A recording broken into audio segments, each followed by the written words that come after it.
programa de hoy, obispos de Estados Unidos expresan tremenda decepción tras fallo de la Corte Suprema a favor de la píldora abortiva. La Iglesia acompañó a las familias víctimas de la dictadura, revela libros sobre el papel del clero argentino durante el régimen de Rafael Videla. Obispos de Ecuador exigen al gobierno legislar sin populismo en favor de la seguridad. Este viernes, el Papa Francisco visita Hungría. Adorar a Jesús sacramentado desde niños. El Papa Benedicto XVI enseña cómo incentivar el amor a la Eucaristía en los pequeños en nuestro especial sobre el Santo Padre. Hola Natalie, comenzando una nueva semana y aún en tiempo pascual. Así es, Eddie, muy felices de empezar este programa desde nuestros estudios en Lima, Perú. Gracias por acompañarnos en EWTN Noticias. Soy Eddie Rodríguez Morel. Yo soy Natalie Paredes. Empezamos las noticias desde Estados Unidos, contándoles que los obispos del país expresaron su tremenda decepción por el fallo de la Corte Suprema a favor del uso de la píldora del aborto. El veredicto se dio a conocer el viernes 21 de abril. Los prelados recordaron que esta práctica nunca es la respuesta para un embarazo complicado o no deseado. Los detalles en el siguiente informe. Así fue la manifestación de grupos pro vida fuera de la Corte Suprema de los Estados Unidos, a la espera de que los jueces prohíban el uso de la píldora abortiva a nivel nacional. Será la primera vez desde la anulación de Roe vs. Wade que la Corte Suprema tendrá la oportunidad de anular un procedimiento abortivo. No puedo decir lo suficiente sobre la importancia de este caso. En cierto modo, es casi más crítico que Roe, porque revelará lo que pensará este tribunal para las futuras decisiones que se les presenten. Sin embargo, este 21 de abril, la Corte Suprema de Estados Unidos falló a favor de la permanencia en el mercado de un fármaco abortivo que se usa para acabar con la vida de los no nacidos hasta las 10 semanas de gestación. Se trata de la mifepristona, píldora que mata de hambre al no nacido al bloquear los efectos de la hormona progesterona, provocando un aborto espontáneo. En más de 50 años de aborto a petición sin restricciones y durante los 9 meses por cualquier motivo, no se han reducido los niños no deseados, no se ha reducido el abuso infantil. De hecho, hay más niños en hogares de acogida, en hogares rotos. Esta plaga está destruyendo nuestra sociedad. El aborto no es la solución. Ante esta decisión, los obispos de Estados Unidos expresaron que la orden de la Corte Suprema es una tremenda decepción, tanto por la pérdida de vidas humanas inocentes en el aborto químico, así como por el peligro que el aborto químico significa para las mujeres. La mifepristona se combina con el misoprostol, el cual la mujer toma para que el útero expulse al bebé. Puede generar que la madre se desangre y en algunos casos la hemorragia llegue a producir la muerte. Al respecto, los obispos indicaron que la Administración de Drogas y Alimentos de los Estados Unidos, FDA por sus siglas en inglés, actuó en forma ilegal cuando aprobó este fármaco por primera vez en el 2000. Recordaron que luego la FDA relajó los requisitos de seguridad para la prescripción y dispensa del mismo. Por ello, los obispos expresaron su deseo de que el tribunal anule las acciones indebidas de la FDA. El fallo de 7 votos contra 2 del máximo Tribunal de Justicia estadounidense bloquea una orden judicial inferior que retiró la mifepristona del mercado. Los obispos de Estados Unidos recordaron que seguirán abogando por políticas que den prioridad a las mujeres y las familias. Ahora noticias de la Iglesia en Argentina. Ayer, tercer domingo de Pascua, se celebró el aniversario número 105 de la proclamación de la Virgen de Itatí como patrona y protectora de la provincia de Corrientes. Miles de peregrinos de San Cosme, Paso de la Patria y Santa Ana se congregaron a los pies de la Virgen en su honor. En la víspera se realizó el primer saludo. La imagen peregrina recorrió el frente de la basílica recibiendo los aplausos de los cientos de peregrinos.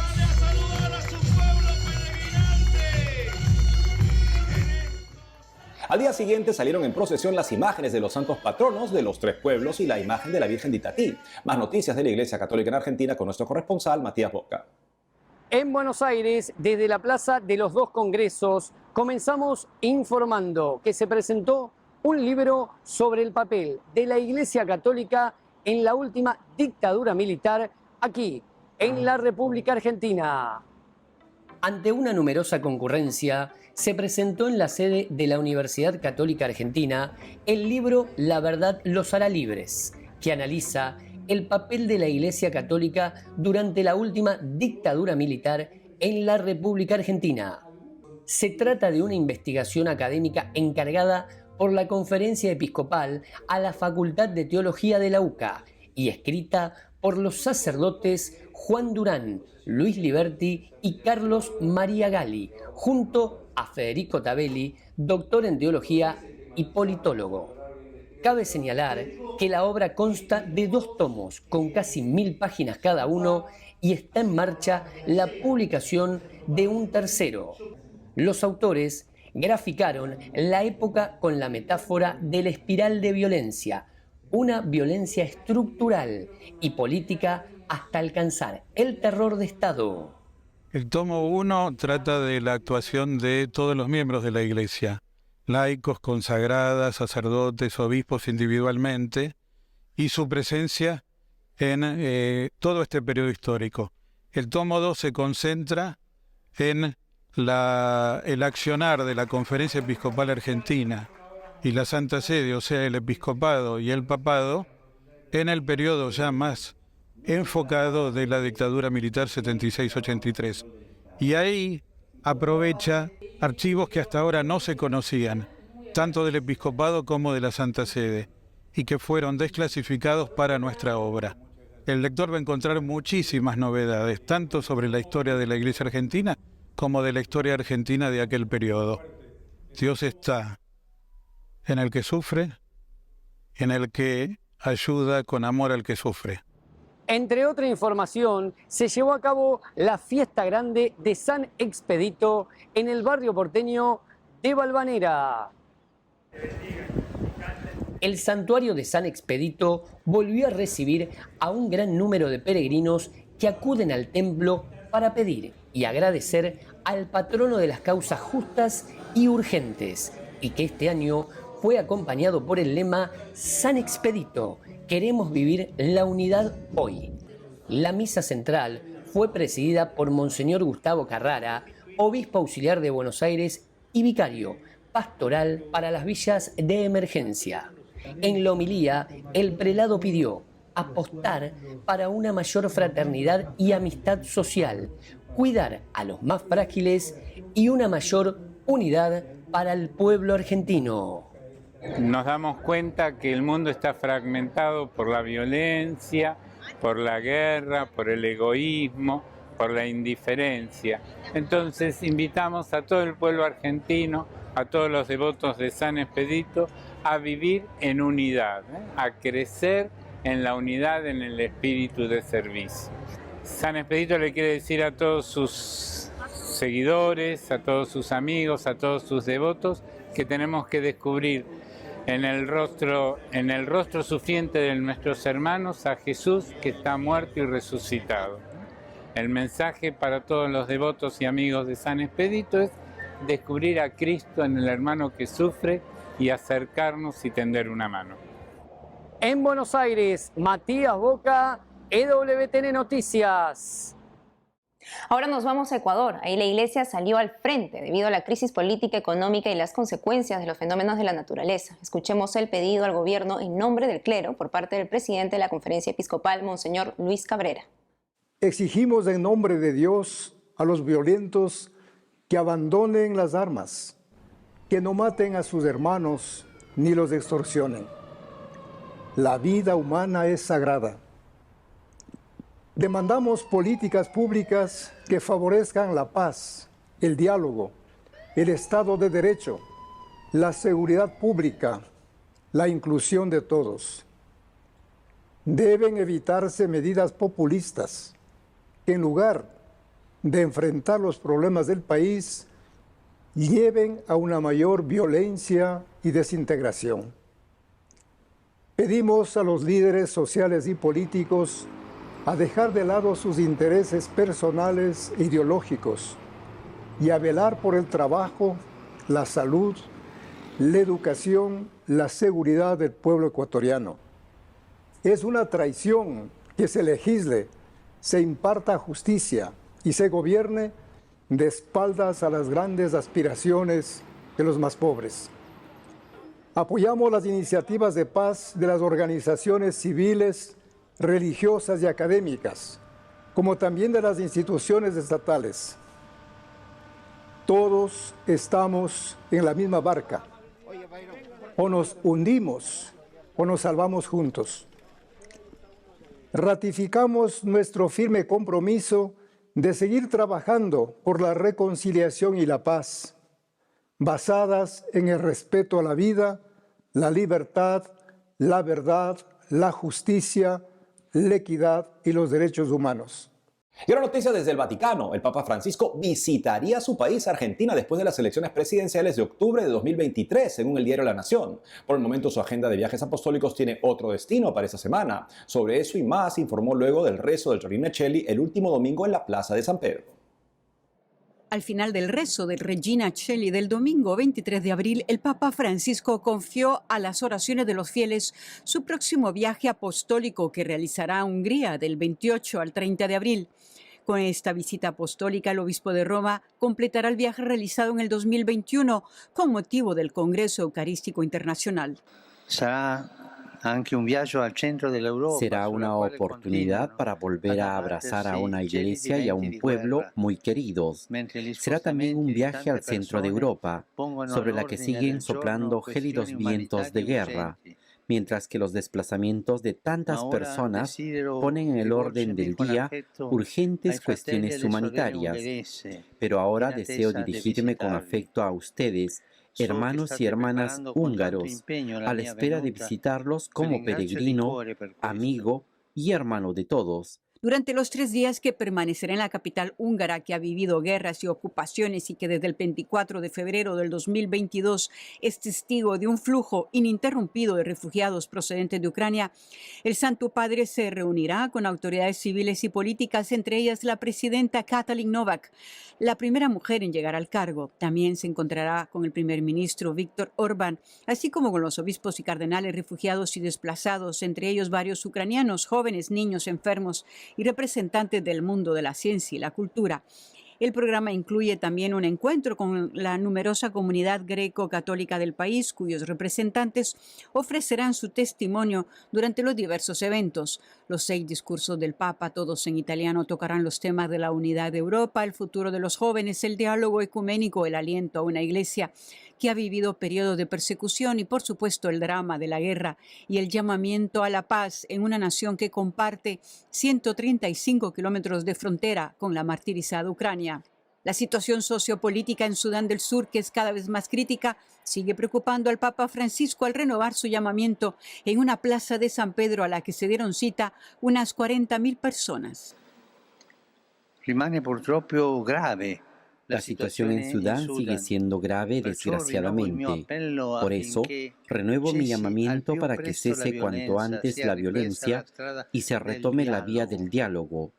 Invito a todos a rezar por nuestros hermanos y hermanas sudaneses.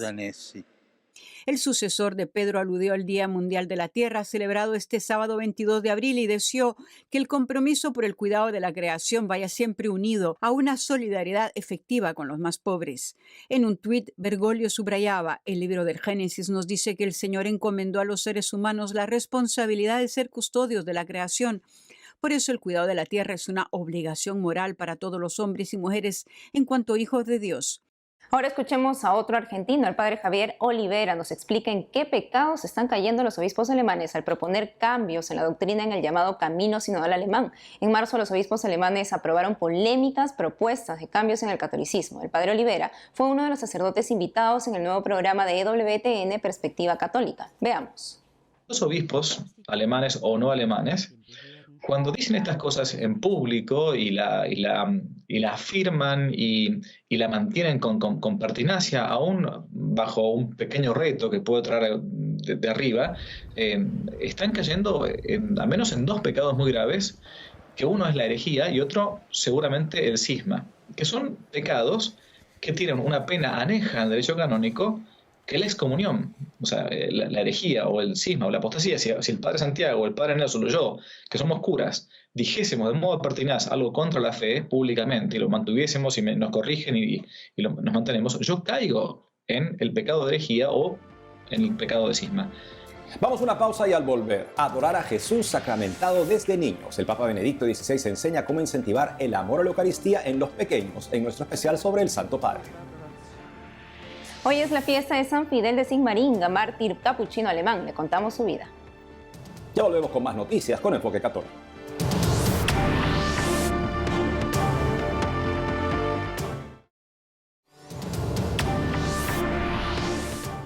Y ahora atención, padres de familia y catequistas, ¿cómo explicar a los niños que Jesús está en la hostia consagrada? Tenemos un gran maestro, Benedicto XVI. En el 2005, para el año de la Eucaristía, 100.000 niños recibieron catequesis del Papa en San Pedro. Hoy hablaremos sobre cómo el Santo Padre fomentaba el amor a la Eucaristía a los más pequeños.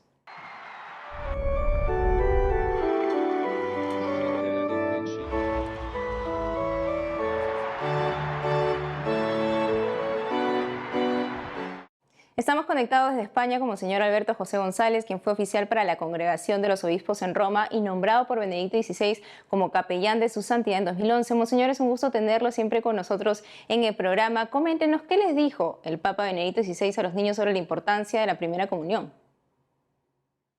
Lo que les dijo aquel 15 de octubre de 2005 a muchos miles de niños en la plaza de San Pedro, aquel Papa que siendo tan sabio tenía la ternura y la mirada y la suavidad y el corazón de un niño, creo que es lo que si dijesen a lo largo de todo un curso de catequesis los catequistas de las parroquias, de los colegios, a los niños, estos quedarían suficientemente preparados para hacer la primera comunión. Y el Papa los supo resumir en un breve encuentro en el que, teniendo a los niños a sus pies, él les habló no como a seres un poco faltos de entendimiento, que es como a veces hablamos a los niños por error, sino a personitas que precisamente por la limpieza de su conciencia tenían más entendimiento. Les habló de la belleza de la Eucaristía, pero con profundidad, haciéndoles, si pudiéramos hablar así, hambrear a Jesús en la Eucaristía. ¿Cómo habló el Santo Padre a los niños sobre el sacramento de la reconciliación, que sabemos que es importantísimo antes de recibir a Jesús en nosotros, en nuestro corazón? ¿Qué les dijo? Pues se lo dijo de una manera que cuando yo a veces he leído esta entrevista, me ha gustado mucho comprobar que es lo mismo que yo, pobre de mí, he dicho siempre sobre la confesión semanal, porque es que es verdad, la casa la limpiamos cada semana. Y si se deja más tiempo, se acumula la suciedad. Entonces el Papa les dijo, con todo rigor teológico, que no es necesario confesarse cada vez que se va a comulgar, como le preguntó una niña, se llamaba Livia. Porque si no hay conciencia de pecado grave, pues no es necesario confesarse solo en el caso de que se haya cometido algo que ha ofendido profundamente a Jesús, les dijo, y la amistad con él se haya roto, de manera que hay que comenzar de nuevo. Así les propuso la confesión. Y eso es pecado mortal. Pero añadió, no es necesario, pero es muy útil confesarse con cierta frecuencia, porque aunque nuestros pecados sean siempre los mismos, también limpiamos la misma suciedad de nuestra casa. La reunión del Papa con los niños, Monseñor, fue en el año de la Eucaristía. Muchos de ellos no conocían sobre la adoración a Jesús sacramentado. ¿Cómo hacer que los niños también sean adoradores del Señor? Pues les planteó la adoración como algo tan sencillo como ponerse ante Jesús sacramentado y decirle, tú te has hecho mío, yo quiero que yo también sepa ser tuyo y sepa ser para ti. O sea, Benedicto XVI dijo, y lo dijo con su vida y con su enseñanza, ¿qué es la adoración? Reconocer que Jesús es mi Señor, reconocer que Él me enseña el camino que debo tomar y decirle, les dijo a los niños, qué bonita oración que podemos hacer todos, decirles, Jesús, yo soy tuyo y te sigo en mi vida. No quisiera perder jamás esta amistad contigo. Y terminó diciendo el Papa Benedicto XVI que la adoración es un abrazo con Jesús, en el que le digo, yo soy tuyo, te pido que tú también estés siempre conmigo. Así es, y eso tenemos que pedirle también nosotros al Señor siempre. Monseñor Alberto José González, gracias por la entrevista. Dios les bendiga a todos.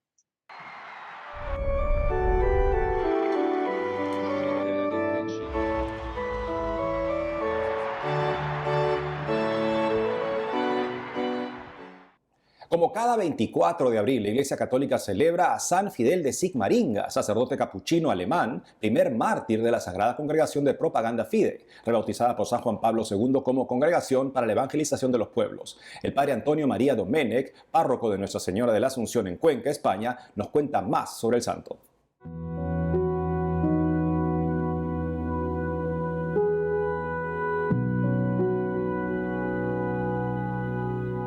San Fidel de Sigmaringa fue un predicador que dio su vida por la explicación de la verdad en la zona del cantón suizo, donde estaba Zinglio, que es uno de los sucesores de Lutero, porque el protestantismo se fue extendiendo por Europa y en esa zona estaba este señor a quien él se encargó de rebatirle todas las mentiras que explicaban.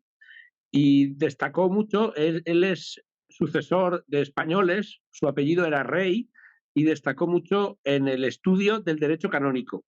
También era licenciado y doctor en Derecho Civil y se dedicó allá por el año 1600, porque fue nacido en 1577, y a la edad de 35 años tuvo una experiencia muy fuerte respecto a lo jurídico, porque lo intentaron sobornar, y entonces dejó la abogacía y ya se puso a estudiar, se ordenó de sacerdote y lo enviaron a Suiza desde Alemania.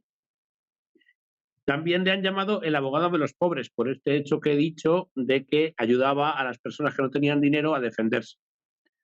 Hoy en día, San Fidel nos puede enseñar o empujar a estudiar seriamente y a fundamentar lo que sabemos, porque puede ocurrir que muchas veces sigamos las cosas por rutina y no estemos realmente formados en aquello que nos dice la doctrina cristiana que está contenido en el catecismo. Y también que no tengamos miedo de defender a Jesús donde sea. Su martirio fue un poco violento porque lo tiraron del caballo donde estaba después de haber ido a una explicación pública que se hacían en las plazas.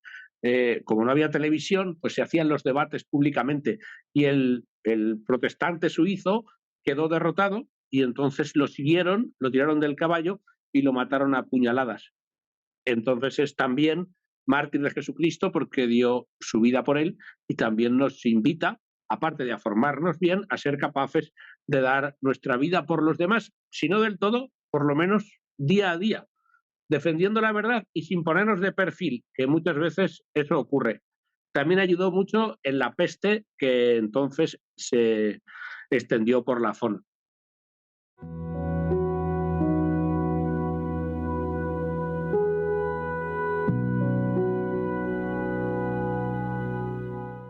En otras noticias, el Vaticano, preocupado por nuevas generaciones de artesanos, inició un curso de formación para impartir en especial a los jóvenes habilidades y técnicas para el cuidado de las reliquias y tesoros del arte de la Basílica de San Pedro. Los detalles en el siguiente informe con video de Associated Press.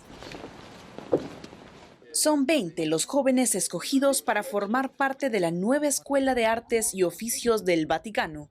Un hecho que revive una tradición de más de 200 años, cuando ya se impartían cursos gratuitos a jóvenes aprendices en albañilería, carpinteros y artesanos para que se ocuparan de los tesoros más grandes de la Iglesia Católica.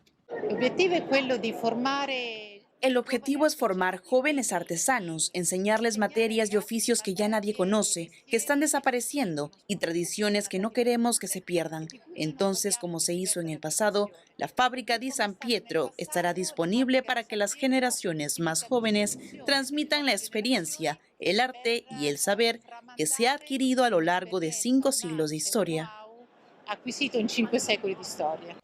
Actualmente son 12 hombres y 8 mujeres. Provienen de Italia, Perú, Alemania y Bielorrusia. Algunos son estudiantes de secundaria o de universidad.